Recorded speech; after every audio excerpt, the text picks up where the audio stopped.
پڑھ لو صلی اعلی، پڑھ لو صلی اعلی، جان لو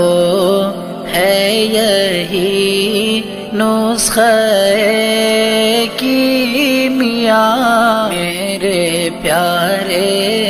نبی احمد مصطفیٰ۔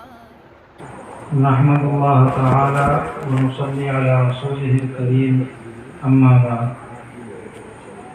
قال اللہ تعالی فی کتابہ العظیم،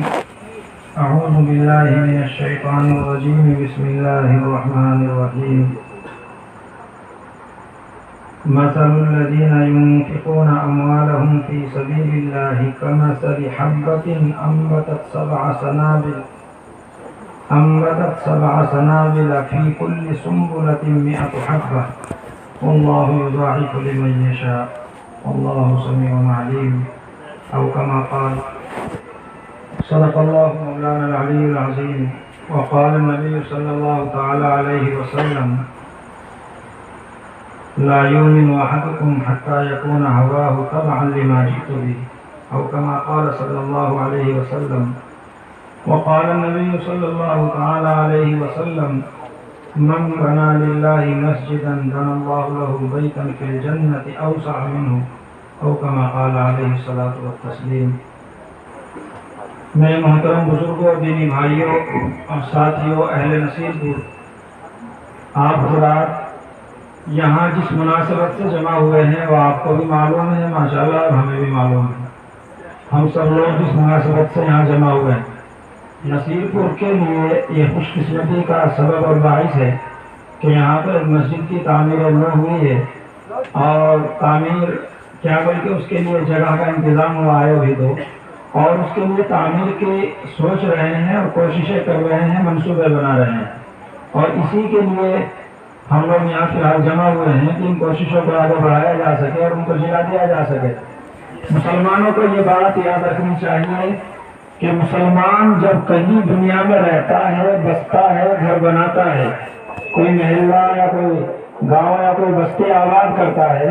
تو اس جگہ پر اس کی سب سے پہلی ضرورت وہ مسجد ہوتی ہے۔ رسول اللہ صلی اللہ علیہ وسلم مکہ مکرمہ سے ہجرت کر کے مدینہ منورہ تشریف لائے تو آپ علیہ السلام نے مدینہ میں جانے سے بھی 14 دن پہلے قواعد جگہیں وہاں پر قیام کیا اور وہاں مسجد تعمیر کی، اور جب وہ مسجد تعمیر ہو چکی اس کے بعد آپ علیہ السلام مدینہ منورہ میں تشریف لے گئے، اور مدینہ منورہ میں بھی جہاں آپ کا قیام ہوا تھا، جہاں آپ کی اونٹنی بیٹھی، وہیں پر آپ علیہ السلام نے چند ہی دنوں میں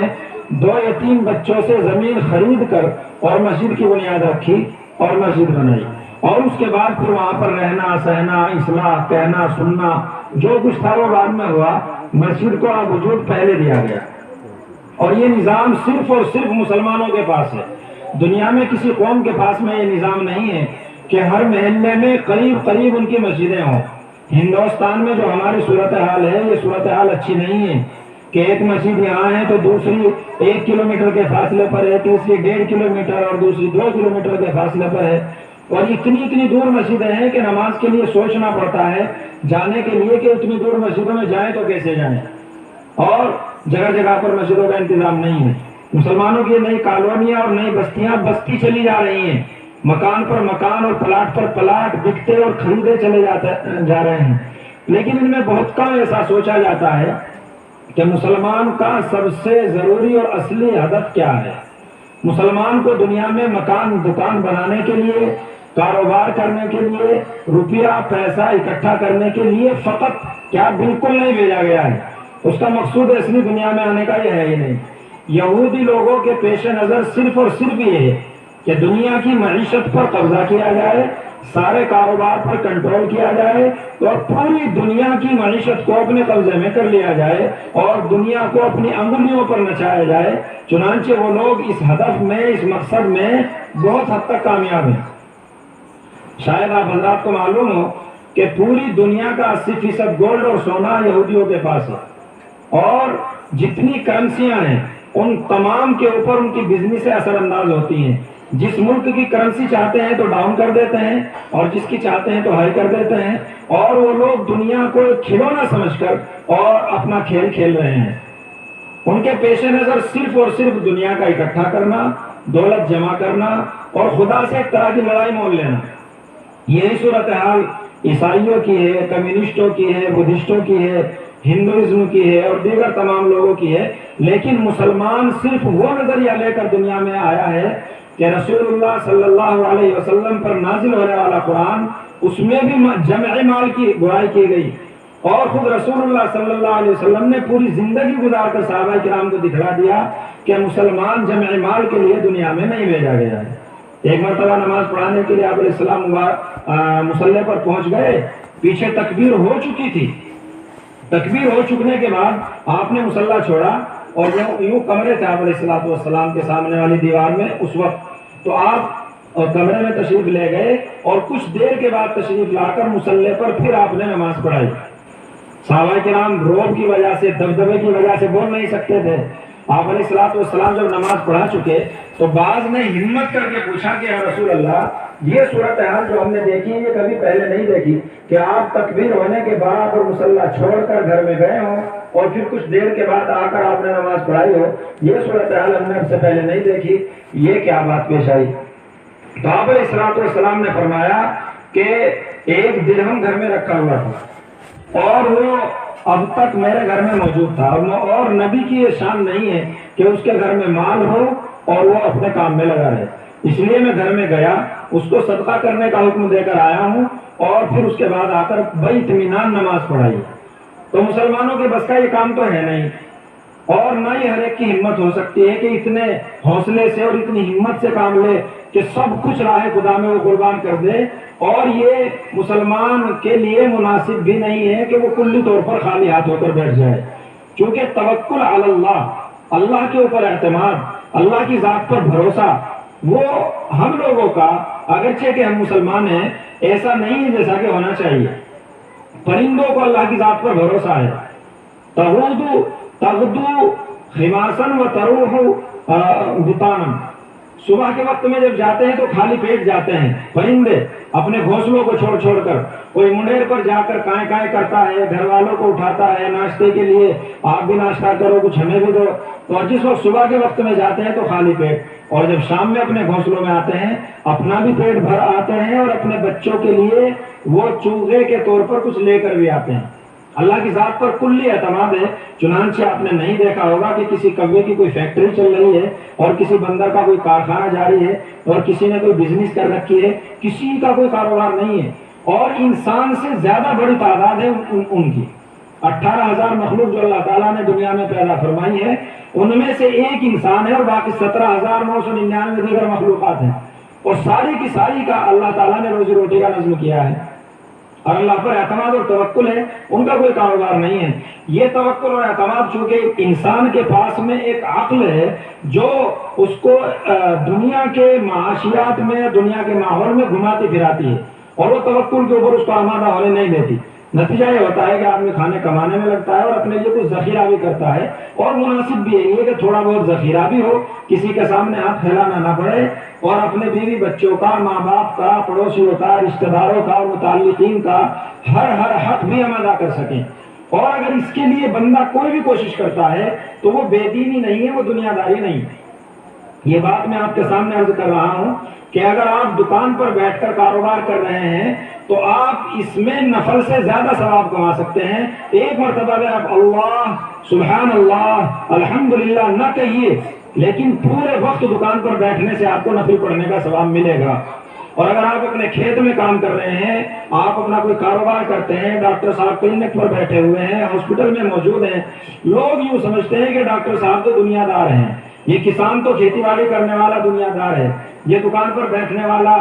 تو دنیا دار ہے، دنیا میں لگا ہوا ہے، اور دین گویا مصلی پر کھڑے ہو کر اور مسجد میں پہنچ کر نفل پڑھنے اور تسبیح پڑھنے کا نام ہے، دین گویا اس کا نام ہوگا، اور یہ دنیا میں لگا ہوا ہے۔ لیکن سچائی اور حقیقت کیا ہے؟ اس کا مطلب تو یہ ہوا کہ اسلام رحمانیت کی تعلیم دیتا ہے کہ کاروبار کو چھوڑ دیا جائے، کمانے دھمانے کو چھوڑ دیا جائے، بزنسوں کو خیر بات کہہ دیا جائے، اور مصلی مسجدوں میں بچھا کر اور عبادت میں آدمی لگ جائے۔ اس کا مطلب تو یہ ہے کہ دنیا کی معیشت معطل ہو کر رہ جائے گی اور مسلمان دوسرے کے سامنے ہاتھ پھیلانے والا بن جائے گا، اور نتیجہ یہ ہوگا کہ بیوی بچے بھوکے رہیں گے، ماں باپ کے حقوق ادا نہیں ہو سکیں گے، دیگر کے حقوق ادا نہیں ہو سکیں گے۔ 5 وقت کی نماز مسلمان پر فرض کی گئی ہے۔ اہل نصیحت اس بات کو کان کھول کر سن لیں، 5 وقت کی نماز۔ اور یوں کہا گیا ہے قرآن کریم میں فَإِذَا قُضِيَتِ الصَّلَاةُ فَانتَشِرُوا فِي الْأَرْضِ وَابْتَغُوا مِنْ فَضْلِ اللَّهِ وَاذْكُرُوا اللَّهَ كَثِيرًا لَعَلَّكُمْ تُفْلِحُونَ۔ اے لوگوں، جب نماز پوری ہو چکے، نماز تو فرض ہے، اس کو چھوڑنے کی تو کوئی گنجائش نہیں ہے۔ مسلمان کی زندگی میں نماز کے چھوڑنے یا نماز میں تساہل کی کوئی گنجائش نہیں ہے۔ لیکن ہم لوگ یہاں جس ماحول میں رہتے ہیں اس ماحول میں سب کچھ گنجائش ہے۔ نماز تو نماز چاہے اللہ میاں کو بھی چھوڑ دیں اور اس کی بھی گنجائش ہماری زندگیوں کے اندر موجود ہے، ورنہ مومن کے لیے ممکن ہی نہیں ہے کہ وہ خدا کے 5 وقتہ حکم کی نافرمانی کرے۔ لیکن ہندوستان میں ایسا ہوتا ہے، اور جہاں نماز کی اہمیت سمجھنے والے لوگ ہیں ان کو ٹرینوں میں چلتے چلتے، بسوں میں بھی بعض مرتبہ بیٹھے بیٹھے نماز ادا کرتے ہیں وقت پر، اگرچہ بعد میں اس کی قضا کرتے ہیں۔ ہوائی جہازوں میں نماز نہیں چھوڑتے، لمبے لمبے سفروں میں نماز نہیں چھوڑتے، جنگلات کے اندر میدان جنگ میں وہ لوگ نماز نہیں چھوڑتے، اور نماز چھوڑنے کا تو کوئی سوال ہی پیدا نہیں ہوتا مسلمان کی زندگی میں۔ خیر، قرآن کریم یہ کہہ رہا ہے کہ جب نماز پوری ہو چکے فانتشروا فی الارض، تو اب یہاں بیٹھنے کی کوئی ضرورت نہیں ہے، یہاں پر تصوف بگاڑنے کی کوئی ضرورت نہیں ہے اور صوفی جی بننے کی کوئی ضرورت نہیں ہے۔ اب آپ جائیے اور زمین میں پھیل جائیے، اپنے کلینک پر پہنچے ڈاکٹر صاحب، اپنے کھیت میں پہنچے کسان صاحب، اور اپنے بزنس پر جائیے بزنس مین صاحب، اور جو بھی کچھ کرتے ہیں کوئی نوکری جاب وغیرہ، سب آدمی اپنے کاموں پر جائیے اور وہاں رہ کر اس نیت سے اس کام کو کیجیے کہ اللہ تعالیٰ نے ماں باپ اور بیوی بچوں کا خاص طور سے، اور اس کے متعلق اگر بھائی بہن بھی چھوٹے ہیں اور ان کا نام و نفقہ اپنے ہی ذمے میں ہے، تو ان کے لیے ان کے حقوق میرے اوپر واجب اور فرض کیے ہیں۔ ان کے حقوق کی ادائیگی کے لیے میں کلینک پر جا رہا ہوں، کھیت میں جا رہا ہوں، بزنس پر جا رہا ہوں، جاب پر جا رہا ہوں، اور اللہ تعالیٰ مجھ سے میرے ماں باپ کی خدمت کرائے، ان کے حقوق ادا کرائے۔ میری بیوی جو اپنا گھر چھوڑ کر میرے لیے سب کچھ آئی ہوئی ہے، اللہ اس کے حق ادا کرائے۔ بیوی سے پیدا ہونے والے بچے جن کے لیے ہم ہی سہارا ہیں، اس بزنس اور کاروبار کے ذریعے اللہ تعالیٰ ان کا حق ادا کرائے۔ اور ان کے حقوق کی ادائیگی کی خاطر اگر آپ کھیت میں ہل چلاتے ہیں، دکان پر بیٹھتے ہیں، سبزی کی ٹھیلی پر پہنچتے ہیں، سبزیاں بیچتے ہیں، اپنا ٹھیلا لگاتے ہیں، کچھ بھی کاروبار کرتے ہیں، بشرطے کہ آپ جھوٹ نہ بول رہے ہوں، اس کاروبار میں دھوکہ نہ دے رہے ہوں، اس کاروبار میں آپ کوئی فرار نہ کر رہے ہوں، تو وہ ٹھیلی لگانا نفل پڑھنے سے افضل۔ ایک آدمی یہاں نفل پڑھ رہا ہے، بیوی بچے گھر میں چلا رہے ہیں چائے کی خاطر، روٹیوں کی خاطر، سالن کی خاطر، سبزی کی خاطر، اور کپڑوں کی خاطر، اور اپنی ضروریات کی خاطر، اور وہ صاحب ہیں کہ نمازیں نمازیں نمازیں، نفل نفل اور تسبیح و قرآن۔ یہ آدمی مجرم ہے، خدا کا بھی مجرم ہے کہ اللہ نے جو کچھ حقوق اس کے اوپر عائد کیے تھے ان کی پرواہ نہیں کرتا، اور بیوی بچوں اور ماں باپ کا تو یہ آدمی مجرم ہے ہی۔ یہ خواہ کتنا ہی خود کو دیندار سمجھتا ہے، یہ آدمی دیندار نہیں ہے۔ دیندار آدمی وہ ہے جو نماز پوری کرتے ہی اپنے کاروبار پر جائے، اپنے کام میں لگے، اور بھیک مانگنے سے اپنی پوری حفاظت کرے۔ دوسروں کو دوں گا انشاءاللہ، لوں گا کسی سے نہیں، دوسروں کی مدد کروں گا، اپنی مدد انشاءاللہ کراؤں گا کسی سے نہیں، ماں باپ اور بیوی بچوں کو بے نیاز رکھوں گا، کسی کے سامنے ہاتھ پھیلانے دوں گا نہیں، اور پوری جان توڑ کوشش کرے، اور پھر جب ظہر کا وقت ہو تھوڑے وقت کے لیے پھر کاروبار کو بند کر دے، اور وہیں آس پڑوس محلے میں اگر نہ حساب ہو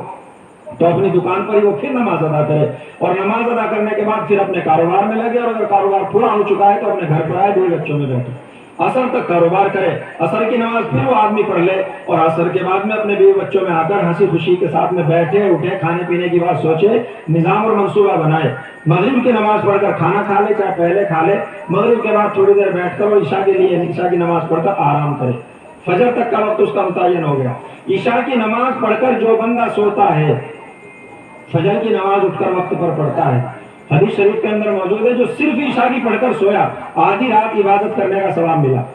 اور جس نے فجر کی نماز بھی جماعت کے ساتھ پڑھ لی تو آدھی راتی اور آدھی راتی پوری رات عبادت کرنے کا ثواب ملا، حدیث شریف کے اندر موجود ہے۔ اور رسول اللہ صلی اللہ علیہ وسلم کے فرامین کو کوئی ٹھکرا نہیں سکتا، کوئی انکار نہیں کر سکتا۔ آپ علیہ السلام نے فرمایا، حالانکہ وہ خراٹے لیتا رہا، بیڑ پر پڑا رہا، ٹھاٹ سے سوتا رہا، مزے کی نیند اس نے لی ہے، لیکن پوری رات عبادت کرنے کا ثواب مل رہا ہے، کیونکہ وہ اس فکر میں ہے کہ مجھے بیوی بچوں کے حقوق کے لیے صبح میں پھر جاگنا بھی ہے، اس وجہ سے رات میں آرام کر لوں۔ اور 5 وقت کی نماز کے ساتھ وہ اپنا کاروبار کرتا ہے، وہ پورا دن عبادت میں اور پوری رات عبادت میں اس کا شمار ہوتا ہے۔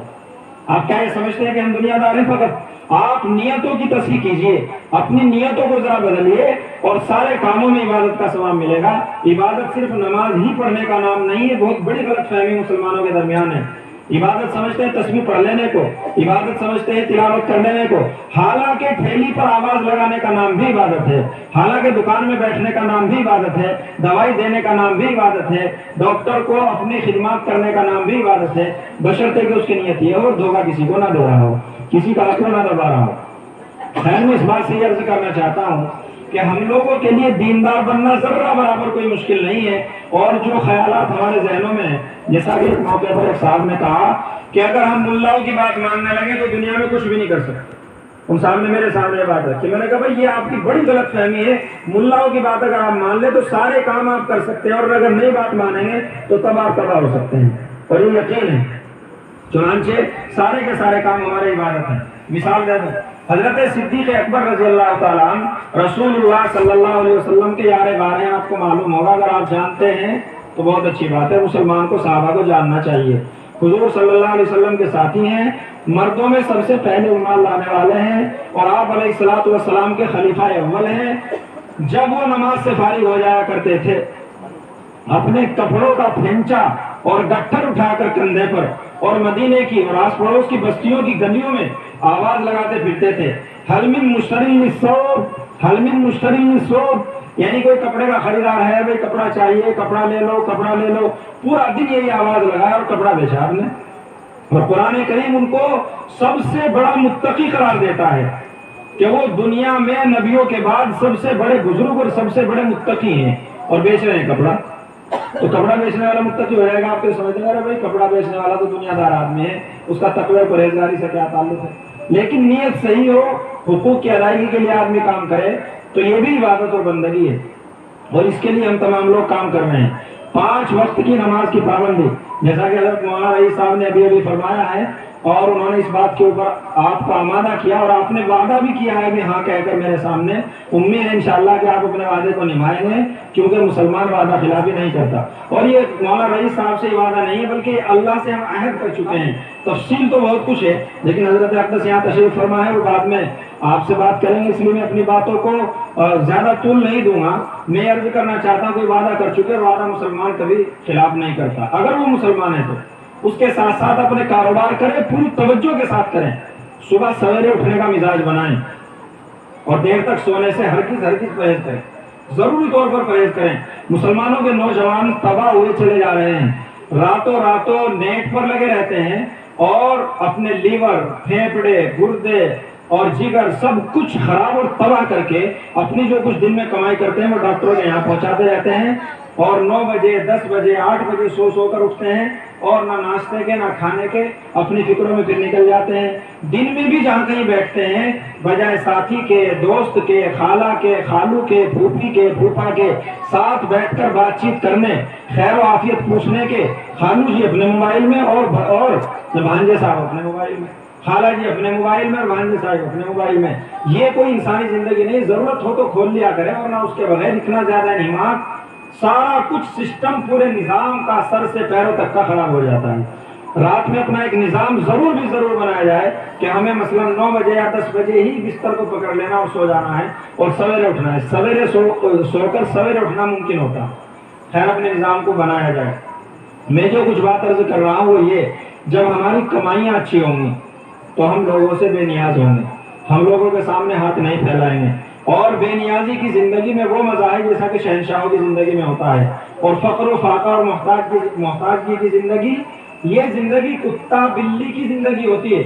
کتے نے یہاں ٹکڑا مانگا، ایک ڈنڈا کھایا اور بھاگ لیا، دوسری جگہ گیا، ایک ٹکڑا کھایا، ڈنڈا کھایا اور بھاگ لیا، تیسری جگہ پر بھی کوئی ٹکڑا دے یا نہ دے ڈنڈا ضرور دیتا ہے اور پھر بھاگ لیا۔ یہ کوئی زندگی نہیں ہے۔ انسان کو ایک فہم اور عقل دے کر انسان دنیا کے اندر بھیجا گیا ہے، اور اس کو چاہیے کہ وہ تمام تر امور خیر میں دینے کا مزاج بنائے۔ رسول اللہ صلی اللہ علیہ وسلم نے فرمایا ہے، الید العلیٰ خیر من الید السفلی، یہ جو دینے والا ہاتھ ہے نا، اوپر والا ہاتھ، یہ ہر حال میں بہتر ہے اس پھیلے ہوئے اور نیچے والے ہاتھ سے۔ چنانچہ مسلمان کو کبھی بھی یوں کرنے کی بجائے ہمیشہ یوں بننے کی کوشش کرنی چاہیے۔ اور اللہ کے رسول صلی اللہ علیہ وسلم نے فرمایا کہ اللہ تعالیٰ کا فرمان ہے، ایک حدیث قدسی ہے،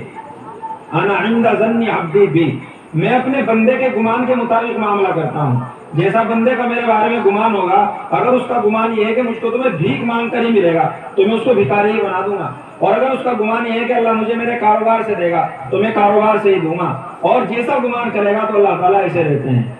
دیکھ کر ہم لوگ یہ سمجھتے ہیں ہم نے اگر راہ خدا میں خرچ کیا یا ہم نے کسی کو دیا تو ہمارے مال میں کمی کا اور نقصان کا اور گھاٹے کا سبب بنے گا۔ اس بات کو مسلمان یاد رکھیں کہ اللہ تعالیٰ یہ وعدہ کرتے ہیں کبھی بھی صدقہ کرنے والے کا مال گھٹ نہیں سکتا۔ رسول اللہ صلی اللہ علیہ وسلم نے صحابہ کرام کے سامنے قسم کھا کر یہ بات بیان فرمائی کہ میں تمہیں قسم کھا کر کہتا ہوں صدقہ کرنے سے کبھی مال میں کمی نہیں آتی۔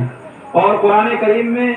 1 روپیہ خرچ کرنے کا 10 گنا ثواب، ہر نیکی کا 10 گنا ثواب، اور 700 گنا تک تو خود قرآن کریم بیان کر رہا ہے۔ اس کے آگے جتنا اخلاص دینے والے کی طبیعت میں ہوگا، یعنی اخلاص کا مطلب یہ ہے، اور 700 گنا ہونے کا مطلب یہ ہے کہ آپ اللہ کو دے کر دیکھیں، اللہ تعالیٰ آپ کی حفاظت فرمائیں گے۔ آپ نے اگر 100 روپے مسجد میں دیے، 500 روپے مسجد میں دیے، تو اس کا 10 گنا آپ کو ملنا ہی ملنا ہے۔ اور وہ ملے گا کیسے؟ ممکن ہے وہ روپے کی شکل میں مل جائے۔ ایسا بھی ہو سکتا ہے کہ آپ کے ساتھ ابھی 2-4 دن کے بعد ایک حادثہ پیش آنے والا تھا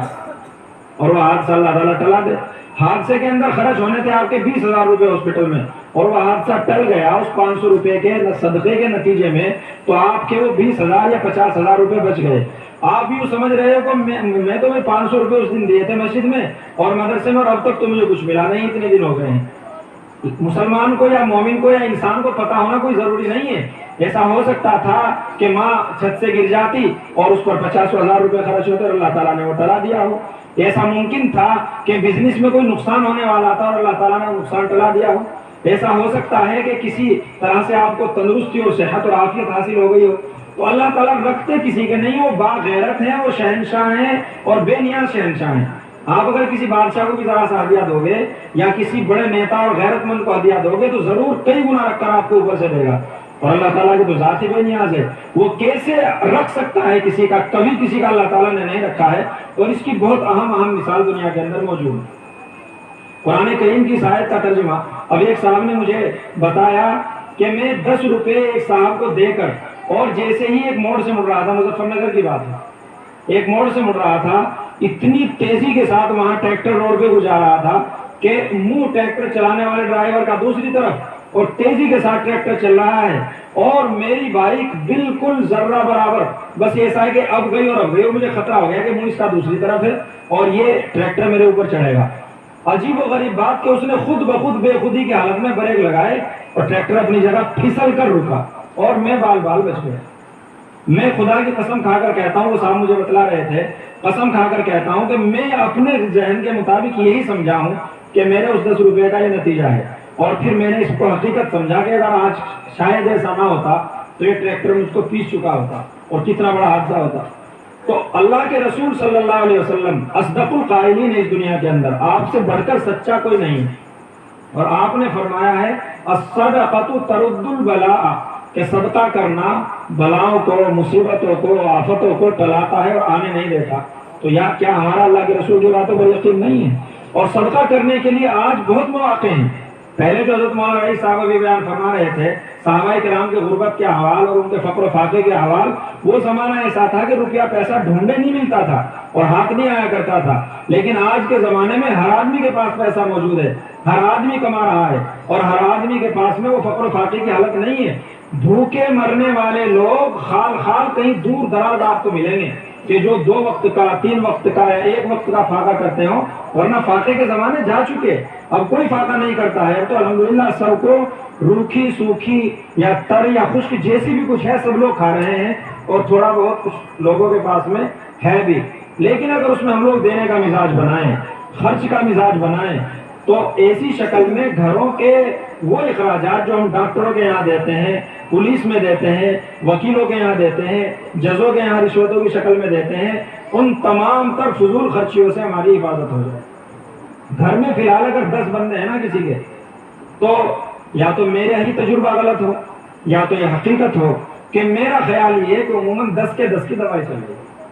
کسی کی بخار کی، کسی کی نزلے کی، کسی کی شوگر کی، کسی کی فلاں کی اور کسی کی فلاں کی، کسی کی چھوٹی دوائی، کسی کی موٹی دوائی، کسی کی تھوڑی دوائی، کسی کی زیادہ دوائی، یعنی گھر میں اکثر افراد کی دوائیاں جاری ہیں اور گھروں کی اکثر کمائیاں دوائیوں کے اندر جا رہی ہیں۔ یہ صورت حال ہے اس وقت میں، اور اللہ تعالیٰ کا فرمان اور رسول اللہ صلی اللہ علیہ وسلم کا فرمان ہے کہ بھائی صدقوں سے یہ بلائیں ٹلتی ہیں، تو اگر ہم صدقات دیں تو ڈاکٹروں کے یہاں ہمارا پیسہ جانے کی بجائے اور لڑائی جھگڑوں میں جانے کی بجائے، مقدمات میں خرچ ہونے کی بجائے اپنی بیوی پر خرچ ہوگا، اپنے بچوں پر خرچ ہوگا، اپنے ماں باپ پر خرچ ہوگا اور بچا کچا اپنے رشتہ داروں متعلقین پر خرچ ہوگا۔ اگر ایک شادی کرنے لگتے ہیں ہم لوگ، فضول خرچی کا یہ عالم ہے کہ علمان والحفیظ ہم سب لوگ جانتے ہیں، قرضے لیتے ہیں اور بینکوں سے اٹھاتے ہیں، آس پڑوس سے لیتے ہیں، رشتہ داروں کے مقروض اور دبیلوا بن جاتے ہیں، اور جیسا بھی کچھ ہو خرچ بہت کچھ کرتے ہیں، فضول خرچیاں۔ پاکستان کا ایک گدھا صدر ہے نواز شریف، آپ نے اس کا نام سنا ہوگا، اس نے ابھی برطانیہ کے اندر رہ کر ایک شادی کی ہے اور شادی کے اندر جو اس نے اخراجات کیے ہیں، فی پلیٹ 3 لاکھ روپے کا خرچہ کیا، ایک پلیٹ پر 3 لاکھ روپے کا خرچہ، اور نہ جانے کتنی فضول خرچیاں ہیں، اربوں روپے میں اس کی وہ شادی ہوئی ہے، اس کی پوتی کی وہ شادی۔ مسلمانوں کے تباہ ہونے کے یہ ذرائع اور اسباب ہیں۔ جب انسان صحیح راستے پر نہیں چلے گا تو غلط پر چلے گا۔ راستے ہمیشہ دو ہیں، ایک ہدایت کا راستہ اور ایک گمراہی کا راستہ۔ جو بندہ راہ ہدایت اختیار نہیں کرے گا، اللہ اس کو راہ ضلالت پر اور گمراہی پر لگا دے گا۔ پیسہ اگر ہمارا خرچ ہونے کی جگہوں میں خرچ نہیں ہوگا تو یقیناً اللہ تعالیٰ اس کو شیطان کے راہوں میں خرچ کریں گے۔ ماں ہماری مانگتی ہے اور دینے کے لیے تیار نہیں، باپ ہمارا بوڑھا ہے، کبھی 100 روپے بھی اس کے ہاتھ میں رکھنے کے لیے تیار نہیں ہے، اور بچے گھر میں بہت کچھ چیزوں سے حاری ہیں اور ہم لوگ ان کا خیال رکھنے سے خالی ہیں، اور جا کر چائے کی دکانوں پر، ہوٹلوں پر اور یہاں وہاں خرابیوں میں جو ہمارے اخراجات ہیں، علمان والحفیظ آپ ایسے نہیں ہوں گے، لیکن بہت مسلمان اس طرح کے ہیں کہ جو بیوی بچوں سے بالکل حاری اور بے فکر اور اپنی موج و مستی کے اندر مگن ہے۔ ایک گاؤں میں جانا ہوا، ایک ہی چوپلے پر 4 دکانیں ہیں چائے کی، اور محلے کے بارے میں پتا چلا کہ اکثر لوگ جوا کھیلتے ہیں یہاں اور سٹے لگاتے ہیں، اور صبح میں جب وہ 8 یا 7 بجے سو کر اٹھتے ہیں تو آنکھوں کو ملتے ہوئے، چونکہ نمازوں سے تو کوئی تعلق نہیں، وضو کرنے کی کوئی ضرورت نہیں ہے، آنکھوں کو ملتے ہوئے کلی الی کرتے ہیں اور چائے کی دکانوں پر جا کر بیٹھ جاتے ہیں، وہاں دودھ میں پتیاں لگوا کر اور بہترین بسکٹ اور نمکین کھا کر اور منہ صاف کرتے ہوئے اپنا رہا لگتے ہیں جمعے کی محفلوں میں اور سٹے کی محفلوں میں۔ بچے بھاڑ میں جائیں، بیوی کوئی خبر نہیں، ماں باپ ان کا تو کوئی تعلق ہی نہیں ہے۔ نتیجہ یہ ہے ہمارے معاشرے کا کہ اپنا پیٹ بھرا چاہیے، اپنی موج و مستی سے تعلق ہے، غیرت، حمیت، محبت، اخوت، خیر خواہی نہ جانے ہمارے معاشرے سے کہاں چلی گئی، جو اولین فرض تھا مسلمان کے اوپر کہ اپنا پیٹ خالی رکھ کر دوسرے کا پیٹ بھرنا۔ خیر میرا مقصد یہ ہے اس وقت میں عرض کرنے کا، اللہ تعالیٰ یہ فرماتے ہیں کہ اے بندو، راہ خدا میں خرچ کرنے کی صورتحال ایسی ہے جیسا کہ ایک کسان نے اپنے کھیت میں ایک دانہ ڈالا گیہوں کا، وہ دانہ جب آیا تو اس پر 7 بالیں لگی، بال جو ہوتی ہیں اوپر، ایک دانے میں سے 7 بال اگئی، اور وَأَنبَتَتْ سَبْعَ سَنَابِلَ فِي كُلِّ سُنبُلَةٍ مِّائَةُ حَبَّةٍ، ہر بال کے اندر 100 دانے ہیں۔ تو اب آپ بتاؤ ایک دانے کے اوپر کتنے دانے آئے؟ ایک دانے پر 7 بال، ہر بال میں 100 دانے، تو کتنے دانے ہو گئے؟ 700۔ تو یہ اللہ تعالیٰ خرچ کرنے کی مثال دے ہیں، مَثَلُ الَّذِينَ يُنْفِقُونَ أَمْوَالَهُمْ فِي سَبِيلِ اللَّهِ،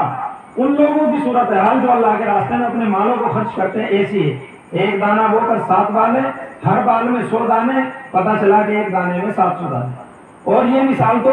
ضروری ہے اگر بندہ خرچ کرے اخلاص کے ساتھ، وَاللَّهُ يُضَاعِفُ لِمَن يَشَاءُ، اور اللہ تعالیٰ جس کے لیے چاہتے ہیں تو اور زیادہ بڑھا دیتے ہیں، 700 گنا سے زیادہ بڑھا دیتے ہیں۔ مسلمانوں میں فقر و فاقے کی اور غربت کی وجہ ایک یہ بھی ہے کہ راہ خدا میں خرچ کرنے کا مزاج مفقود ہو چکا ہے، اور اگر اس کی مثال آپ بالکل کھلی آنکھوں لینا چاہتے ہو تو میں آپ کو دوسرے ملکوں میں اور دوسرے صوبوں میں لے جانا نہیں چاہتا۔ آپ کے پڑوس میں باغو والی ایک گاؤں ہے، باغو والی کو ہمارے یہاں بیٹھے ہوئے عمر دراز لوگ خوب جانتے ہوں گے۔ باغو والی کے لوگ سائیکلیں اٹھاتے اور مزدوری کے لیے مظفر نگر کے لیے لائن لگا دیا کرتے تھے فجر کے فوراً بعد، اور بیشتر لوگ مزدور تھے اور مزدوری ہی ان کا پیشہ تھی۔ جو کچھ کھیت کسان ہوں گے وہ الگ رہے، اور زیادہ غربت کی صورتحال تھی، اپنے گھروں میں احوال یہی تھی۔ اب سے 75 سال پہلے ایک مدرسہ قائم کیا گیا وہاں. اس مدرسے میں لوگوں نے بہت دلچسپی لی. سنا ہے کہ بعض مرتبہ اپنے گھروں میں بچوں کے لیے جو کھانا رکھا ہوا ہے وہ بھی مدرسوں کے بچے کو لا کر انہوں نے دیا اور گھر میں اپنے بھوکے رہ گئے، لیکن مدرسے کے جو طلبہ ہیں ان تک وہ کھانا پہنچایا. گھر میں جو کچھ کمائی ہوئی تو ان میں سے اپنا 1% اور فیصد انہوں نے متعین کیا کہ اگر ہم 100 روپے کمائیں گے تو اس میں سے 5 روپے 10 روپے ضرور مدرسے میں دیں گے. چنانچہ وہ نکلتے ہوئے ضرور 10 روپے دے کر جاتے اور ہر آدمی نے اکثر و بیشتر، سب تو ایسے نہیں ہوتے، اکثر و بیشتر لوگوں نے مدرسے میں دلچسپی دی. آج مدرسے کی صورتحال بھی آپ کے سامنے ہے. تقریباً 4,27,00,000 روپے کا اس کا 1 سال کا خرچہ ہے مدرسے کا، اور اس میں سے ایک بڑی مقدار کو باغو والی کے لوگ بھی برداشت کرتے ہیں اور باہر کے لوگ بھی برداشت کرتے ہیں. باغو والی کے گاؤں کی صورتحال یہ ان کا عقیدہ ہے کہ جتنا دیں گے اتنا بڑھیں گے. چنانچہ اکثر و بیشتر لوگ وہاں پر دولت مند ہیں. ان کی کوٹھیاں اور ان کے مکانات، شہر سے آنے والے لوگ یہ کہتے ہیں کہ مظفر نگر میں سے مکانات ہمیں کم نظر آتے ہیں جب کبھی اندر سے دیکھتے ہیں انہیں،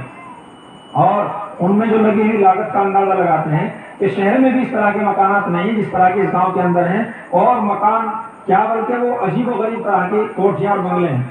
اور دولت کے انبار ہیں. بہت کچھ روپیہ اللہ تعالیٰ نے دیا ہے، بہت کچھ دولت سے نوازا ہے. وجہ کیونکہ اللہ تعالیٰ کسی کے احسان میں رہنا نہیں چاہتے. اور میں نے ابھی قرآن کریم کی مثال سے آپ کو بتایا ہے، اللہ تعالیٰ کے راستے میں دینے والا آدمی کبھی بھی محروم نہیں رہ سکتا. اللہ تعالیٰ کا وعدہ ہے، اس کو اللہ ضرور دیتے ہیں. اللہ غیرت مند. اور جن گاؤں میں مدرسے نہیں ہیں، ایک گاؤں میں میرا یہیں قریب میں جانا ہوا، چونکہ یہ ایک برائی کی بات ہے اس لیے میں نام نہیں لوں گا. اب سے 11 سال پہلے میں وہاں گیا.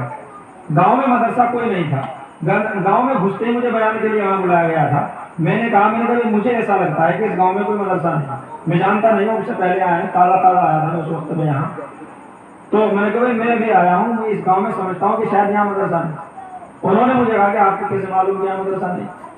میں نے کہا میں تو ابھی نیا ہوں، مجھے واقعی معلوم نہیں، لیکن گاؤں کی نحوست، صورتحال، لوگوں کی شکل اور صورتیں اور راستوں کے اندر اجاڑ اور نحوست یہ بتلا رہی ہے کہ اس گاؤں میں مدرسہ نہیں.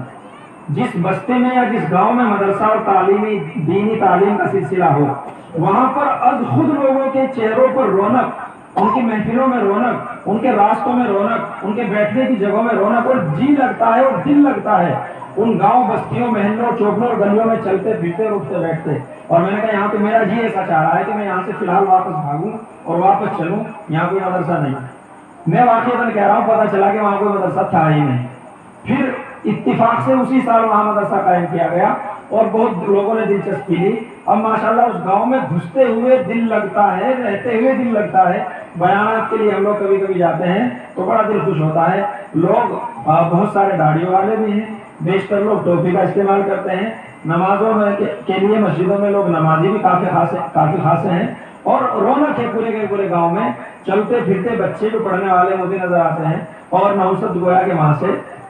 کل گئی ہے.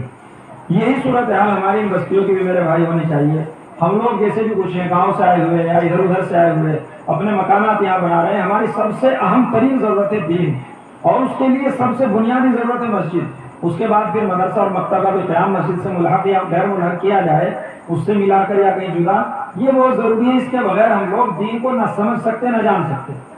20-25 سال کی عمر ہوئی، 30-35 سال کی عمر ہوئی، اور اب دین سیکھنے کے لیے تبلیغی جماعت میں جا رہے ہیں. وہاں پر واقعی دن جاتے ہیں اور فائدہ ہوتا ہے، لیکن کیا زیادہ سے زیادہ چند صورتیں سیکھ سکتے ہیں آپ. زیادہ سے زیادہ آپ نماز پڑھنا آپ پر آ سکتا ہے اور نماز کی پابندی ہو سکتی ہے. باقی اور دین کے بارے میں کیا معلومات ہو جائے گی آپ کو؟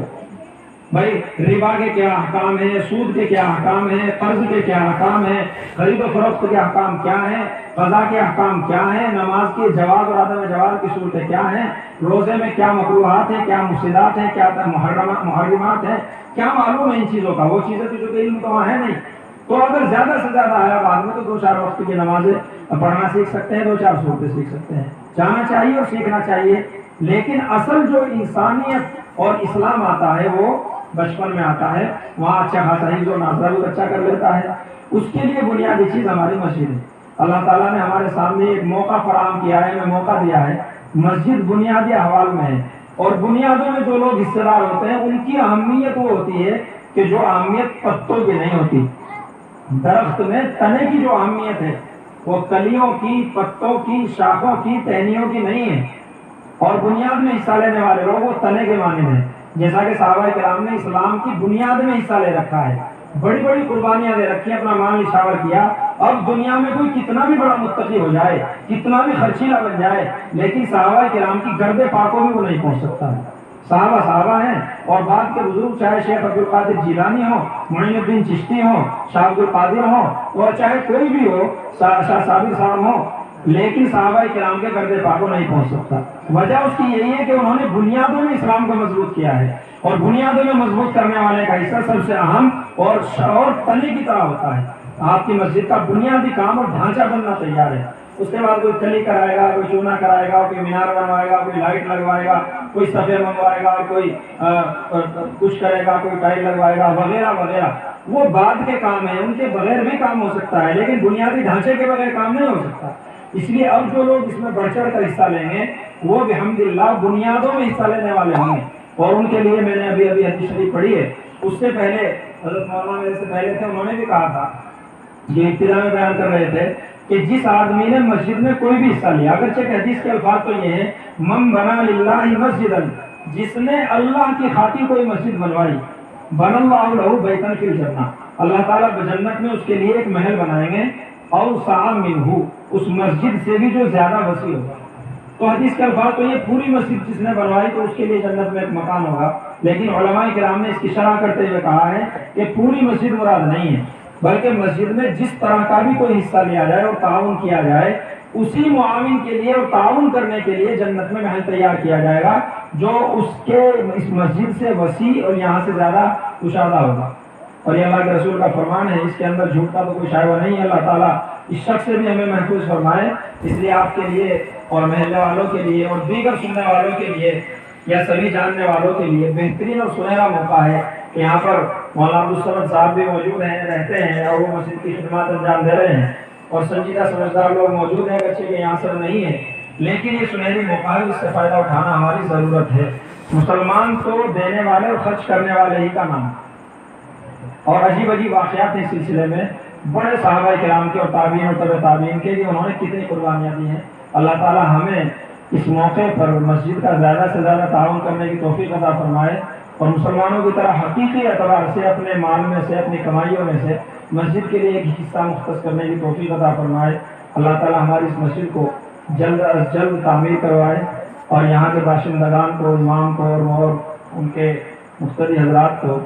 مقتدین حضرات کو اللہ تعالیٰ اخلاص کی دولت سے مالا مال فرمائے. وآخر